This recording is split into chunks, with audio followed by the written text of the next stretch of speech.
কেউ যদি রাষ্ট্রের একটা টাকাও মেরে খায়, রাষ্ট্রের একটা সম্পদ যদি, একটা টাকার সম্পদ যদি নষ্ট করে, কিয়ামতের দিবসে 18 কোটি মানুষের সামনে তাকে দাঁড়াতে হবে।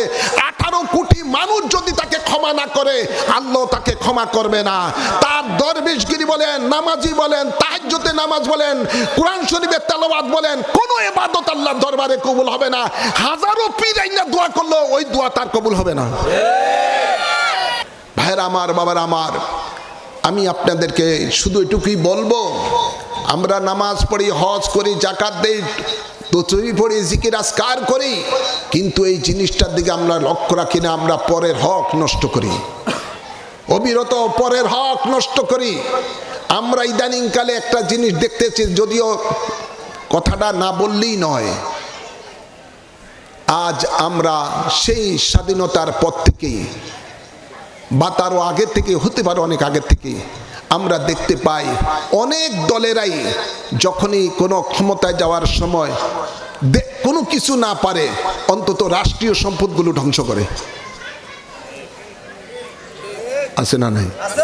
জোরে বলেন, আছে না নাই? রাষ্ট্রীয় সম্পদ কথায় কথায় জ্বালিয়ে দেওয়া হয়, কথায় কথায় এগুলো লুটপাট করা হয়, ধ্বংস করা হয়। হাজার হাজার কোটি টাকা রাষ্ট্রীয় সম্পদ যে যেমনে পারে লুটপাট করে নিয়ে যায়। আছে না নাই? আবার এদের নামের আগে দরবেশ বাবা লেখে। আছে না নাই? জোরে বলুন না। আমরা এটা কি, এটা অন্তত ভাবে না যে হাজার হাজার কোটি টাকার দেশের সম্পদ জ্বালিয়ে দেওয়া হয়, পুড়িয়ে দেওয়া হয়, লুটপাট করে নেওয়া হয়।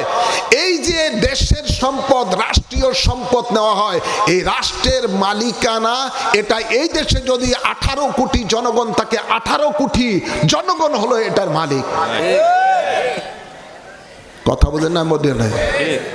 18 কোটি জন যদি লোক এই দেশে থাকে, বা 19 কোটি, যত লোকই থাকুক না কেন, এই 18 কোটি মানুষের হক রাষ্ট্রীয় সম্পদের উপরে। এই দেশের রাষ্ট্রের এই মালিকানা এই দেশের 18 কোটি জনগণ। তাই কেউ যদি রাষ্ট্রের একটা টাকাও মেরে খায়, রাষ্ট্রের একটা সম্পদ যদি, একটা টাকার সম্পদ যদি নষ্ট করে, কিয়ামতের দিবসে 18 কোটি মানুষের সামনে তাকে দাঁড়াতে হবে। 18 কোটি মানুষ যদি তাকে ক্ষমা না করে, আল্লাহ তাকে ক্ষমা করবে না। তার দরবেশগিরি বলেন, নামাজি বলেন, তাহাজ্জুদে নামাজ বলেন, কোরআন শরীফের তেলাওয়াত বলেন, কোন ইবাদত আল্লাহর দরবারে কবুল হবে না। হাজারো পীর আইনা দোয়া করলো, ওই দোয়া তার কবুল হবে না। খারাপ লাগা কথাটা?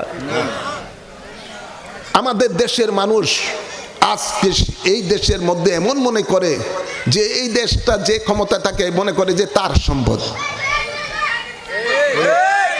আছে না নাই? মনে করে এটা তার সম্পদ।